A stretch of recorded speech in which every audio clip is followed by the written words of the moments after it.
Good evening, ladies and gentlemen, honorable MPs who sit behind me, Mr. Lee and Dr. Bodo, our own MP, Mr. Chairman, not only chairman of tonight's meeting, but chairman of the council, the councillors, my fellow speakers, of course, those who are in the audience, and those who are in the media audience to whom I'm sure are listening attentively and maybe just can't see me.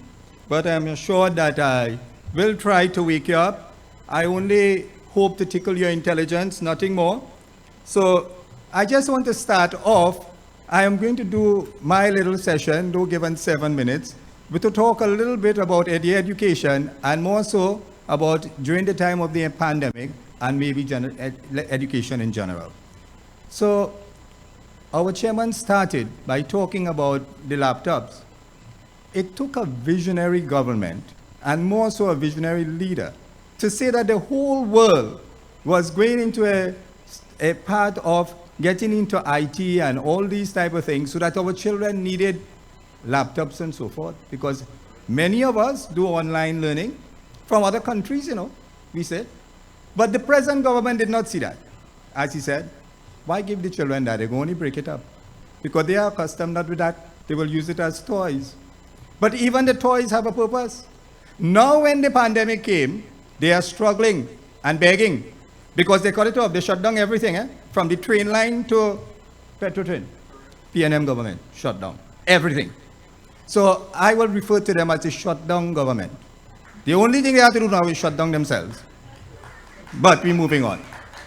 So now that they had to use it, they were now going and beg our corporate citizens to provide laptops for them when you had the opportunity to do it. Because if the UNC government could have done it, what prevents you from doing it? Now that they did that, they now expect teachers to automatically know how to use it. So if you were a teacher in my age, in that kind of group, you might have to go and ask a student how to use it. Because they clearly know more than you in using that tool for education. When they are pressed against the wall and had to use it now, then they said, and this is what I get into the pandemic, if the child doesn't have a device, we will prepare these handouts for them, a package that they will collect, the parents will collect at the school, and they will go. The package never come. If there are teachers among me in the audience, I know Mr. Paranji who said the prayer is a teacher, tell me, how many packages did you all get? Teachers had to endanger themselves and go to deliver these packages to parents, because we have some nice parents who don't come. And that is a child who is in danger, but they don't care. Parents were put at a bigger risk now, or bigger danger, or bigger trust upon them, because they had to see about their own children who were home and also teach. And I've had an incident where a supervisor saw a parent on the street and go and complain to the principal that he saw her on the street. I want to know if he went in the toilet to see when she go to. That is the stupidness that we saw outside there. That's the pandemic for you. And after all that, I walked with this evening. I got it from a teacher. It's the guideline for reopening schools stage 4. A beautiful document. Like everything else. Well written, They just pay people good to write this, but they don't use one. I can't use the word on the mic. They don't use it at all. Nice thing, So one of the things that you would have been faced, we have some children whose parents helped them, who could help, and they were doing well during the pandemic and through whatever we have been teaching them through. But what about those who are not doing well? What will happen to them? So they come to school now, bright and early, chirpy, when school reopens in April, and they like the doorknob. It's my children, so I can't say that they are dull. They have not been prepared. So now this nice document says that there is an assessment for them, and there is a process of how we are going to accommodate learning or lost learning. That is all they say. Some other committee is going to tell you now how to do it. Teachers, it does work. They just come and tell you how to do it. I've been a teacher for over 30 years, so that's why I could talk like that. It doesn't happen. In this document, they say that there will be a doctor associated with every district together with 3 nurses. How big is the St. Patrick region, Chairman? Starting from Pinal to Ikakas. 1 doctor, 3 nurses. What do you think? Take a walk in. So this is what we are supporting a government for. And when I say we, I don't refer only to you, you know. I refer to all those people who vote a government in purse, because not only you are suffering and your children, all of us. And let me come to the point that I want to make here.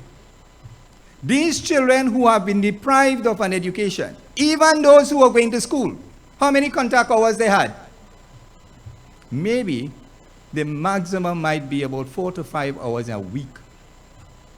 Because they go to school for sometimes 2 days, and then they are the devices home. Some of them will listen, some don't listen, some pay attention. There is no way to count on that. They send back home assignments. When the assignments come, as one teacher was pointing out to me, the child made 100. When the child come face to face, he makes 0. Who was doing the work? Parents? Were you part of that? Yes, you attempted to do it. Because everybody wants their child to get ahead. So these children come to school. You do your assessment. Teachers in the crowd, especially in primary school, the child could only stay in primary school until 14 years. So he comes and he was in standard 3 and did not do the work. So you can't keep him back because you want to send him up, because it's standard 3, standard 4, we start preparing for C exam. And he goes through there and he passed through the whole school system like salt. What are we creating? Because we have stopped him there. When he goes to secondary school, unless you have a very dedicated secondary school teacher who is going to take this child back and then bring him forward, that child is lost. Unfortunately, we have prepared ourselves for that. We are preparing our students not to be productive individuals in this country, but to be dependent. Dependent on some short-term job. Now, I have nothing against URP or any such system that says we are looking for the safety net for those who are less fortunate. But if we are not preparing our young people so as to take up responsible position to be productive to the country, then it will be happening like the young lady said, brain drain. They're going away. And where were they educated? And who paid for it? We did. But they go to other places. I can't blame them. That's what they get. But much more important than that, we are creating criminals. Because if they can't get money a legal way, and they don't have the education so as to get it, what are they going to do? So what is our education system doing then? Is this the visionary approach of someone who is in government and can do it now? So let me just go back. What did the UNC do? The UNC said, here what? We are going to give you all laptops because that is the age that is coming. The genie cannot go back in the bottle. That's where you're going. You have to get learning. You can sit down here. I did my degree in law sitting down home and go to a school in Shogunas now and then. Only my final year I had to go to England. So why can't other people be able to do that? So that is what you are being prepared for. Then the UNC government, I'm just making a comparison so that you will understand, said here what? We had, and some of you will remember, especially parents, somebody had a little nursery school down so, a little kindergarten thing down so, with our 5 children and teaching them anyhow they want. And that's how we learned. Said, no, let me make this thing a little structured now. We're going to have some ECC centers, early childhood education centers. Where it will be structured, we train people and we'll do it, and we'll get it going. Guess what happened when the UNC government and the PNM government come in? It's still how one trying to get open in Avocat. It didn't finish yet. Nice building, but if you see grass and thing growing over it, that is what we think of our children. And that is only one episode in the whole thing about schools. UNC government said we want a seamless transition from primary school to secondary school. We will build enough secondary school so we don't have this dangerous exam we call the C exam. Call it common entrance, call it what you want. 11-year-old children are put through the pressures of all kind of things. Lessons, stay home, stay inside, do your work. When the exam finished, then all kind of pressures. And today you could have go and see how the parents was behaving, because they just behave like if they're writing the exam. We put our children through that. The UNC government with their vision said, no, we will have a seamless transition. From primary school, they will go on to secondary school. We have enough spaces. What did they do? We closed the thinking school. They said that school built for Dwayne and who? We have met only when the UNC came back in power, they could have opened it. So that was ECC. Primary school education now.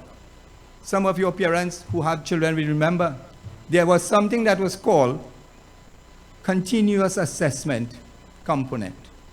So instead of having one day in which your child will go to face an exam that will determine his whole life and what school he goes to, and because we have the concept of prestige school and all kind of school, I don't know why we have that, because in seamless education, we would have zoned the children and they would go on, but we are complaining. We, the parents, are complaining because we think prestige school is there for us. You take all the children who are the cream of the crop and you put them in a school and you call them prestige school. And then you take all the rest and you put them in another school, underachievers, and you complain that the underachievers school are violent and not that. What you doing? You take 80 children, 2 classes, and put them in NAPS. And take 360 children and put them in a senior secondary school, and then you complain what is happening. Is that vision? That is what we are doing with people. That is our education system. So in our primary school, we have graduated them to a state of mischievousness in our secondary school, and then we complain. So the continuous assessment that I was talking about, we said, not one day are you going to talk about common entrance or C exam, but you are going to be continuously assessed, so that you can get there by the time you're ready. They do away with that too. That is stupidness. So in a few minutes, because I get the paper ready, so in a few minutes, I didn't even have to look at it there, I know. So in a few minutes, let me tell you a little bit about what happens at tertiary education. Do you all remember something called GATE? Let me throw you a little further back to Panday days, when you had dollar for dollar. And it was improved upon and we get GATE. In recent statistics shows that when the UNC was in government, 51,000 plus people were in GATE. You know how much is there now? 21,000. The young lady had hinted to it because you have a means test now. And if your parents have money, you are going. That is what we are doing in that type of education too. So all through, and if you give me a chance, you know I could talk the whole night, right? Those who know me. But as I started by saying, I only want to tickle your intelligence so that you could see for yourself, those who have children, grandchildren, whatever, that have to make a place in this country. What sort of country are we preparing for them? And more importantly, what role we want them to play. When we think about that, then we don't have to think about what government we want. We will get the government we deserve because we will go and put them there. I leave you with that, and I thank you very much for listening.